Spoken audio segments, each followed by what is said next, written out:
एक राजा की प्रेरणादायक कहानी। बहुत समय पहले की बात है। एक दूर देश में एक राजा राज्य करता था जिसका नाम वीरसेन था। वह बहुत ही बुद्धिमान और न्यायप्रिय था।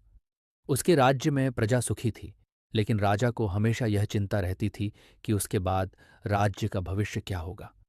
राजा का एक बेटा था, राजकुमार अर्जुन। लेकिन अर्जुन राजकाज में बिल्कुल रुचि नहीं रखता था। वह हमेशा शिकार और आनंद में डूबा रहता था।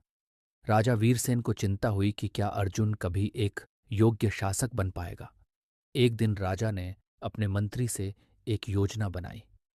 उन्होंने राजकुमार को जंगल में 1 वर्ष तक अकेले रहने का आदेश दिया। शर्त थी कि वह अपनी बुद्धि और मेहनत से ही जीवित रहेगा। राजकुमार को यह सुनकर आश्चर्य हुआ, लेकिन वह जंगल में चला गया। शुरुआत में उसे बहुत कठिनाई हुई। खाने के लिए कुछ नहीं था, आग जलाने की कला नहीं आती थी और जंगली जानवरों से डर लगता था। धीरे धीरे उसने खुद ही जीवन जीने के तरीके सीख लिए। वह फल और कंदमूल से भोजन करता, आग जलाना सीखता और अपने लिए एक छोटी सी झोपड़ी बनाता। जंगल में रहते हुए उसने जीवन का असली महत्व समझा। 1 वर्ष बाद जब वह वापस लौटा तो वह पहले जैसा नहीं था। अब उसमें धैर्य, साहस और समझदारी आ चुकी थी। उसने राजा से कहा, पिताजी, अब मैं समझ गया हूं कि एक राजा का कर्तव्य क्या होता है। प्रजा की सेवा और परिश्रम ही सच्चा शासन है। राजा वीरसेन बहुत खुश हुए।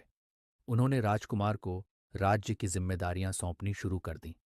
अर्जुन ने अपनी समझदारी और अनुभव से राज्य को और समृद्ध बनाया।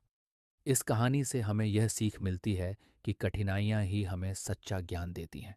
जब तक हम स्वयं जीवन के संघर्षों को नहीं समझते, तब तक हम सच्ची सफलता प्राप्त नहीं कर सकते।